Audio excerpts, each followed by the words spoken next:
Bien-aimés dans les Seigneurs, nous vous saluons dans les noms précieux de notre Seigneur Jésus-Christ. Nous sommes dans notre rubrique Parole d'encouragement. C'est lundi 21 décembre 2020 est une journée extraordinaire pour nous. Pourquoi? Parce que la Bible dit Dieu renouvelle ses bontés chaque matin. Et ce matin, il a renouvelé ses bontés pour nous. Donc, ensemble, nous allons réfléchir sur sa parole et continuer notre voyage dans l'histoire que nous avons commencé les derniers lundis passés. Prions le Seigneur. Père, nous te recommandons ces instants alors que nous voulons cogiter autour de ta parole. Sanctifie ces canaux et parle à mon frère, parle à ma sœur, parle à moi-même. Dans le nom précieux de Jésus, nous avons ainsi prié. Amen. Bien-aimés, comme j'aime bien le dire, je suis encore et encore heureux ce matin. Pourquoi? Parce que la parole de Dieu ne change pas, mais la parole de Dieu change nos vies. Nous avons vu les lundis passés comment la parole a changé ces fous de Gadara. Et cette parole peut changer ta vie, peut changer ma vie. Tout dépend de la manière dont nous allons devoir nous approcher d'elle. Alors que nous avons, dès lundi, commencé un voyage dans l'histoire dont Marc nous relate au chapitre 5, à partir du verset 1er, ce matin du 21, nous allons devoir atterrir. C'est notre point de chute dans cette histoire que nous avons commencé ensemble. Procédons à la lecture de la parole dans Marc chapitre 5, à partir du verset 16 jusqu'au verset 20. Marc 5, 16 à 20. Ceux qui avaient vu ce qui s'était passé leur racontèrent ce qui était arrivé, 1. Au démoniaque, 2. Et au pourceau. Alors, ils se mirent à supplier Jésus de quitter leur territoire. Verset 18. Comme il montait dans la barque, celui qui avait été démoniaque lui demanda la permission de rester avec lui. Verset 19. Jésus ne lui permit pas, mais il lui dit, va dans ta maison, vers les tiens et raconte-leur tout ce que le Seigneur t'a fait et comment il a eu pitié de toi. Verset 20, il a obéi, il s'en alla et s'est mis à publier dans la Décapole tout ce que Jésus avait fait pour lui et tous furent dans l'étonnement. Ce matin, nous allons réfléchir autour d'un thème que nous avons intitulé « Sauver pour servir ». Sauver pour servir. Bien-aimés dans les Seigneurs, notre parole d'encouragement ce matin va tourner autour de cette histoire pour finir ces voyages que nous avons commencé ensemble. Qu'est-ce qui se passe? Nous avons vu dans nos séances précédentes que le Seigneur avait apporté la solution à ces fous de Gadara. Le Seigneur d'abord avait pris la résolution d'effectuer un voyage avec ses disciples vers une destinée qu'eux ignoraient à la base. Et finalement, ils se sont rendus compte qu'ils allaient vers ces fous de Gadara. Et tout de suite, nous avons compris que Jésus-Christ s'est étendu jusqu'à dans un territoire étranger, un territoire païen, pour pouvoir venir au secours de ces fous de Gadara. C'était déjà pour nous un type de la mission de Jésus qui était de pouvoir ouvrir une fenêtre à nous les païens, à nous les gentils. Éphésiens le dit très bien si nous lisons dans Éphésiens chapitre 2, à partir du verset 12 jusqu'au verset 13, il dit, nous qui étions autrefois étrangers à ces choses de Dieu, nous qui ne méritions pas les ciels, nous qui n'y avions pas droit de citer, mais en Jésus-Christ, nous l'avons obtenu. Donc,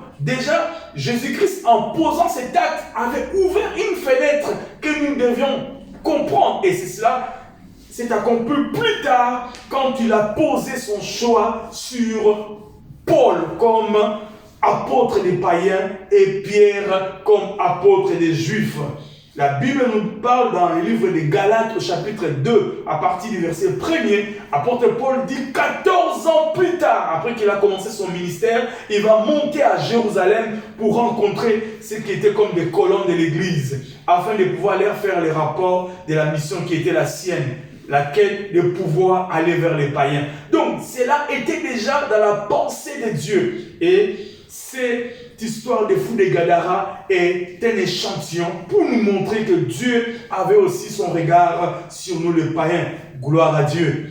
Donc, nous pourrons être contents. Et dans cette histoire, bien aimés, nous pourrons déjà faire ressortir 3 leçons importantes. La première, dès que nous lisons déjà les versets 16, à partir du verset 17, nous voyons que le peuple qui sont arrivés constater qu'ils ont perdu le pourceau. Mais à la place, les fous de Gadara étaient guéris, mais ils ont pris la résolution de demander à Jésus de partir. Pourquoi? Parce que leurs intérêts étaient biaisés. Bien-aimés dans le Seigneur, la première leçon, nous voyons que l'homme est égoïste. Le fou de Gadara, qui était un danger pour sa vie et pour leur vie, était guéri, était sauvé, ça ne comptait pas beaucoup pour eux. Ce qui comptait pour eux, c'était leurs pourceaux qui se sont précipités dans les lacs. Alors, pour eux, c'était comme si leur business était biaisé et ils ont demandé à Jésus de pouvoir s'en aller. Bien-aimés dans le Seigneur, cela n'engage que moi. C'est ça, je pense, à mon humble avis, la raison pour laquelle ils avaient demandé à Jésus de partir. Parce que Jésus avait comme, entre guillemets, mis un peu en désordre leur business. Nous voyons ça même dans Actes des Apôtres. Cette dame qui était sous l'emprise d'un python, d'un esprit diabolique que Paul avait délivré. Et ces hommes étaient mécontents. Pourquoi? Ils préféraient garder l'homme dans l'oppression, cette femme sous l'oppression de ces pythons, que de pouvoir voir cette vie de cette femme changer. Hélas, ça c'est le cœur de l'homme. Donc nous voyons cela déjà la première leçon, que l'homme est égoïste. L'homme voit d'abord son intérêt. L'homme voit d'abord son intérêt. Nous voyons ça même dans Genèse chapitre 31 à partir du verset 7. La Bible dit Jacob, après avoir fui son frère, il est allé en exil vers son oncle là-bas. Son oncle, et il était le futur beau-père.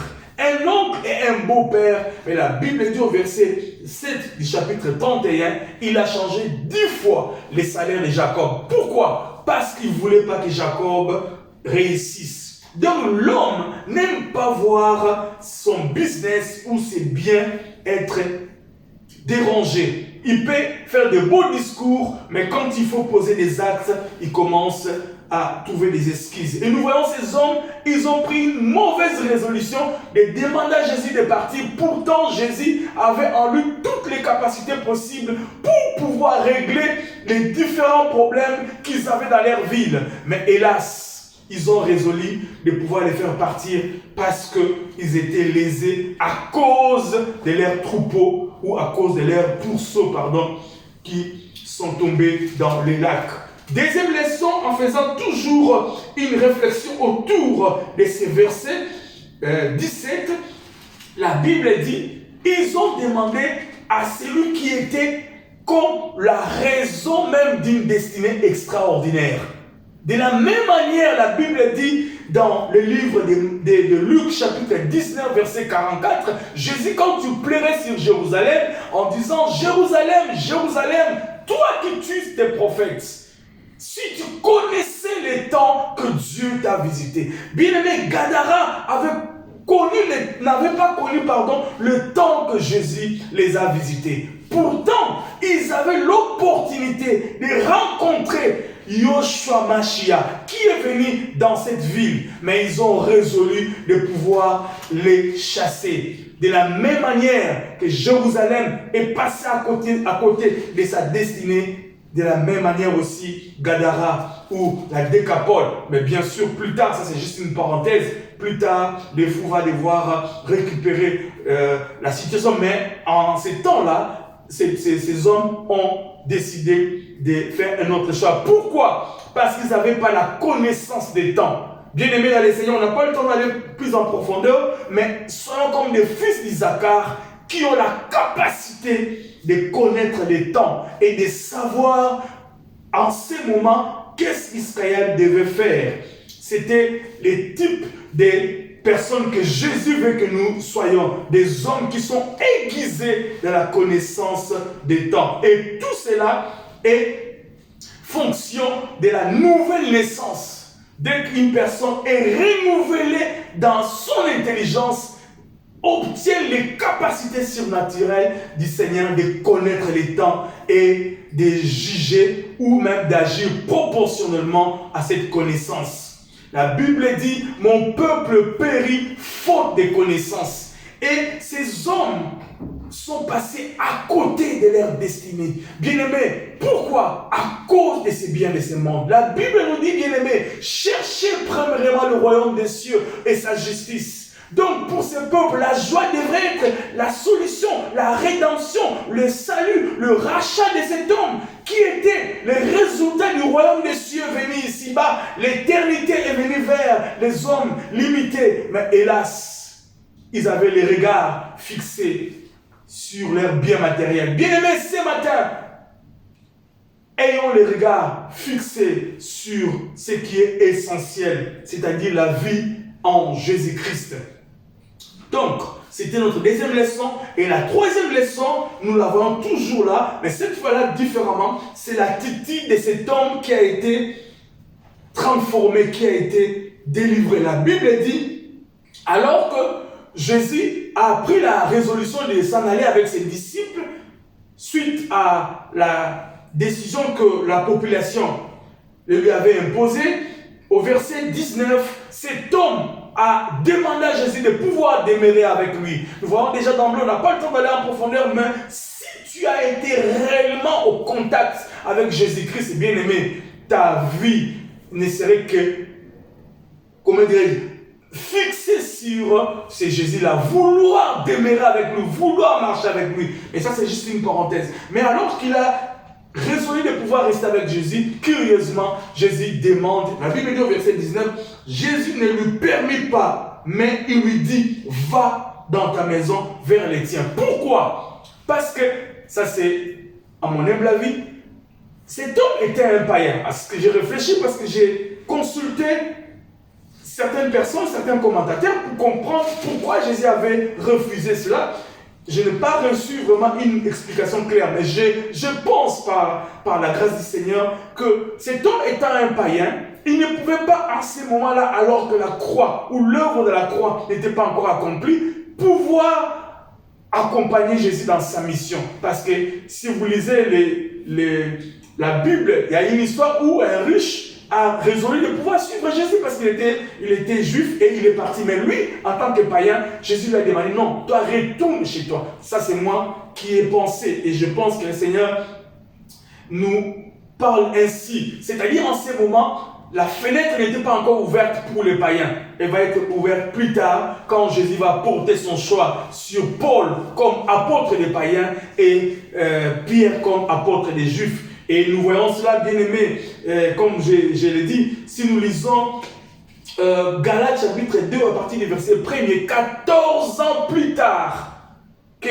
Paul a été appelé pour aller enseigner chez le païen, il est remonté ou il est monté à Jérusalem pour rencontrer les colonnes de l'église, afin de faire les rapports qui étaient les siens par rapport à son ministère vers les païens. Donc, à ce moment-là, cet homme n'avait pas les droits, mais par contre, Jésus lui a demandé d'aller témoigner à son peuple. Bien-aimé, ici nous voyons la responsabilité d'un chrétien, la responsabilité de tout homme qui a été au contact avec Jésus-Christ, de pouvoir servir à l'avancement du royaume des cieux. Comme j'ai dit tout à l'heure, notre thème c'est sauver pour servir ou sauver. C'est pour servir. Alors, il va aller au verset 20, nous voyons, il a apporté la parole, il a publié dans toute la ville ou dans toutes les villes, dans la Décapole, jusqu'à ce que les gens soient étonnés. Ici, Jésus nous apprend, comme troisième leçon, sauver pour servir. Qu'est-ce que toi tu fais, bien-aimé? Es-tu en train d'abord de tourner en rond? Tu cherches d'abord ton intérêt ou veux-tu d'abord faire avancer le royaume des cieux? Jésus, ce matin, à travers cette exhortation, nous enseigne de pouvoir témoigner de son amour. Bien-aimé, l'année va devoir finir très bientôt. Mais tu penses vraiment que Jésus n'a rien fait dans ta vie depuis janvier jusqu'à maintenant, en décembre? Je ne pense pas. Dieu a fait quelque chose. Cependant, nous ne témoignons pas. Dieu veut par ses moyens que nous puissions témoigner de son amour, témoigner de sa grâce, témoigner de sa miséricorde qu'il a manifesté à notre égard, à l'égard de nos familles, de nos enfants, etc. en cette fin de l'année. Alors que nous voulons déjà franchir les seuils de l'année 2020 et ouvrir la porte de l'année 2021. Bien-aimés dans le Seigneur, c'est la parole de ce matin que Dieu veut que nous puissions retenir pour cette semaine et pouvoir la méditer et l'appliquer. Si nous allons nous laisser pétrifier par cette parole, assaisonner par cette parole, témoigner du Seigneur, Dieu ne sera pas indifférent à notre égard et nous ne serons pas toujours les mêmes personnes parce que le Seigneur nous fera du bien. Que Dieu bénisse sa parole et que Dieu bénisse cette semaine parce que nous sommes tout près de la sortie de l'année 2020. Que Dieu nous bénisse. Prions le Seigneur. Père, bénis et bénis encore ta parole. Merci pour cette exhortation. Tu nous encourages à témoigner et tu nous encourages à aiguiser notre connaissance des temps dans ta parole pour savoir ce que nous devons faire à tout moment et pour ta gloire. Sanctifie quelqu'un qui me suit ce matin et bénis la semaine de nous tous dans le nom puissant et glorieux de Jésus. Nous avons ainsi prié. Amen.